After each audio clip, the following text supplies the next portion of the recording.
Hey, it's Phila. You're watching Phila TV, the ultimate YouTube channel. I'm no cinematographer, just a dude with a camera. Today's project, we're going to build this Rubbermaid 7x7 storage shed.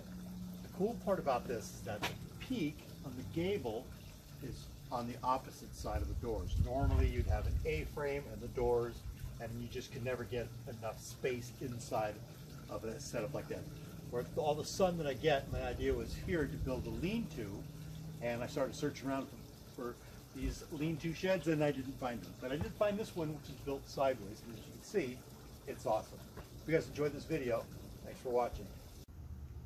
First thing we got to do is unpack this box and carry it over to the rear part of the homestead where I'm going to be building this shed.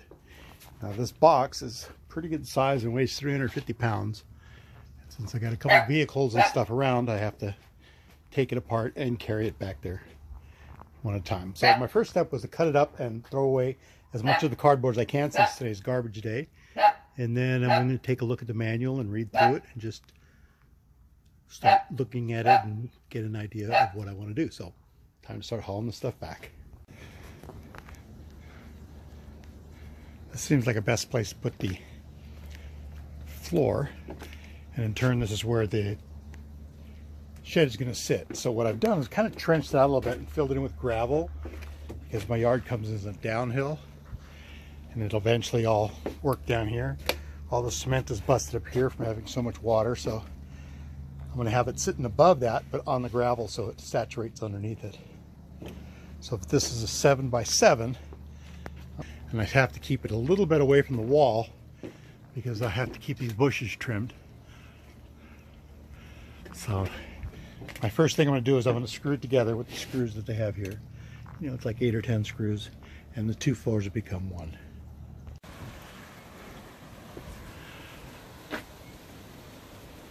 Okay, here's what I got so far. First 3 walls are up. I had to pull this away from the wall here so I can get back there to get everything lined up. But here's what we got going on. I got a rain gutter put into place so we're not going to get rain coming off the roof right onto my new shed.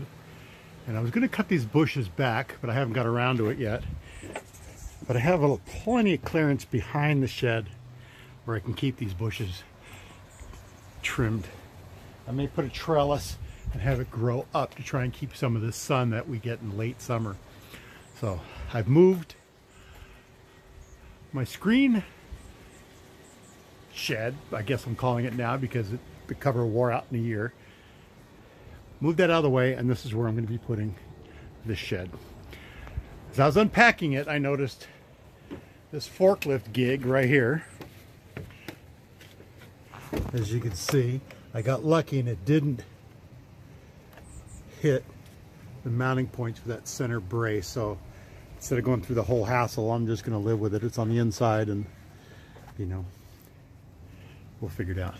So this is a one-man job. I kind of kicked my butt on the first stage because I wasn't doing it right. Duh.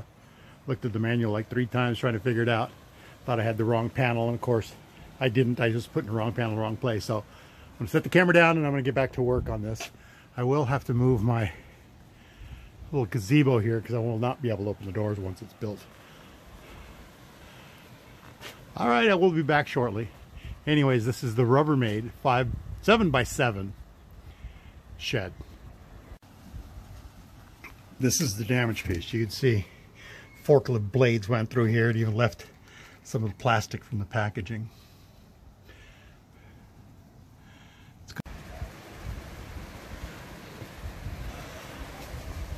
All 4 walls are up.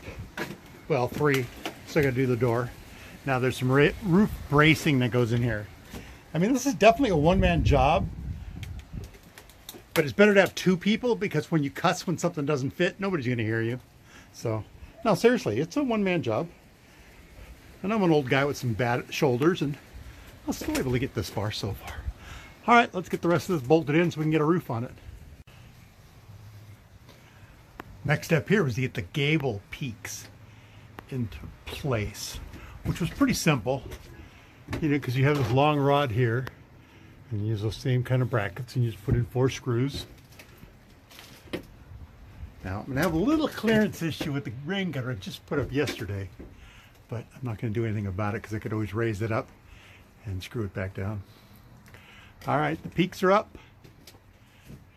Let's see, it's going to be pretty good size. Pretty stoked. Okay, now that we've got our peaks in, it's time to put in the rafters. So they give you these brackets you have to bolt down. I know it's pretty simple. You just bolt these down. And then they will screw into these sections here.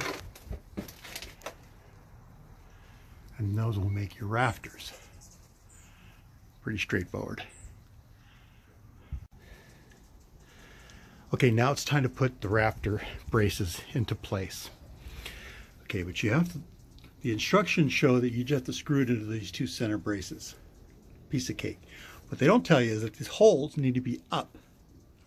Because as you can see on the next step, you're going to be putting these braces into place. And if you had the things reversed or upside down, the screw holes will be on the bottom and you'll kind of be screwed, see? So just make sure you always, before you go to one step, look 2 steps ahead so you don't miss it. Otherwise, like I said, you'll be taking these apart and putting them back together. All right, here we go.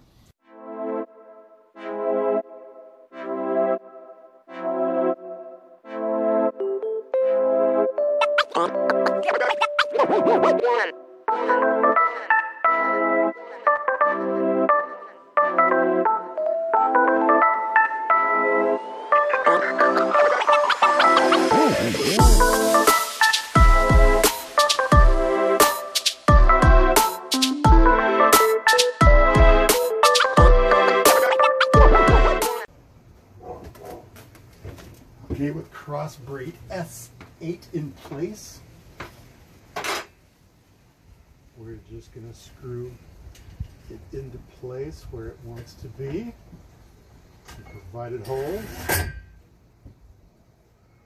Makes it a lot easier.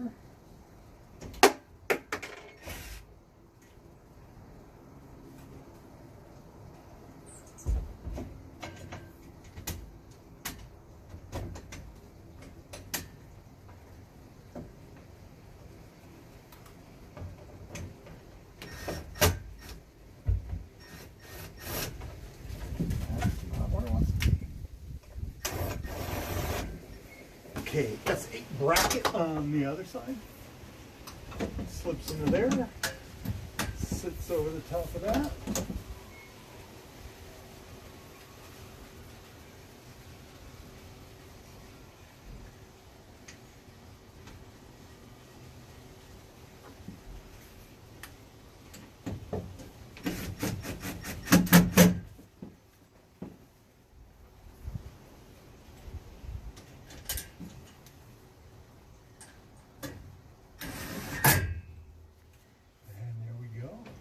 Yeah, I am going to have some problems here. I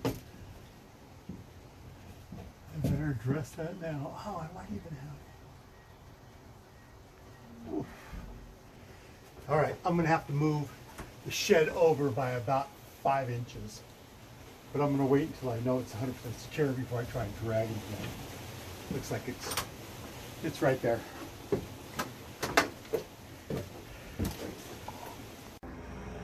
So once the ceiling rafters are in, it's time to drop this roof into place. It's a little tricky, and they've got some interesting brackets that hold it into place.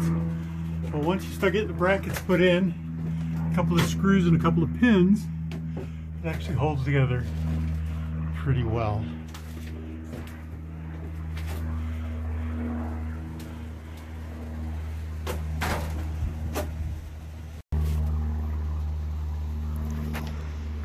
Okay, one of the toughest parts were just getting this paper off of these plastic windows. It's just ridiculous.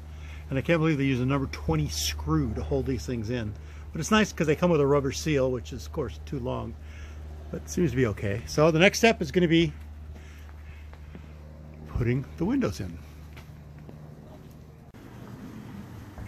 Okay, it's easy enough with these brackets. It's kind of cool. They just slide into place. You put a self-tapping screw in, and it lines itself up.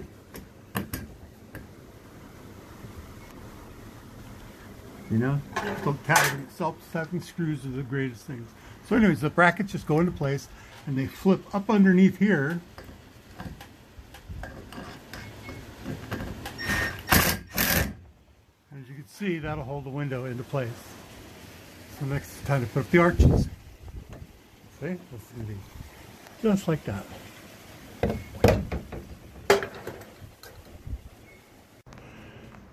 Finally got the roof on. Look at that. We are going to be dry in here. There's a lot of little brackets and hooks. I don't know what these hooks are going to do, but somehow they have them in there. Some stuff makes sense on this. Some of it was just kind of goofy, but somehow I still managed. I got it all together. Like the way those pins sit in there, that's kind of awkward. Still got to do the doors, but until then I got to move this gazebo that I have out in front here, and we're getting some wind. So I'm kind of packing up for the weekend. I can see I got some spaces in there I got to kind of deal with. I've had to move this shed around while I'm building it. It's been kind of screwy, but now that it's all together, I think we could take a little look. All right, it's going to be nice. Okay, in the last step, you just take these plates. These plates slip into a little crevice there, and you bolt on the handle and the latch. It's real simple. The hinges just slip through this slot and they're screwed in, nothing fancy.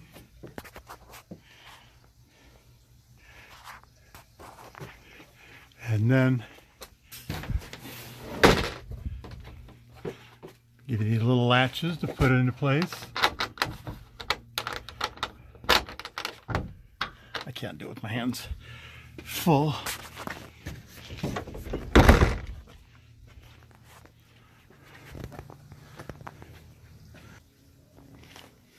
Okay, when it's done, you wouldn't believe how much space we've got in here. I was able to fit this cabinet with all my spray paints. I got this cabinet here that's just all lanterns. That's a huge cabinet.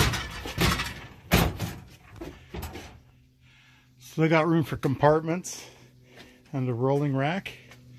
It's still got more room to stuff everything in there. So, one thing I forgot to show you, since this has a gable, a tall gable on it. But anyways, look at it's got a couple of beams here. I put a couple of pieces of wood, and I was able to put all of my camping chairs up in this window compartment, which gives me a ton more room. Guys, hope you like this video. Give me a thumbs up. Don't forget to subscribe. And remember, this is the Rubbermaid 7x7. And it's kind of like a reversed gable roof.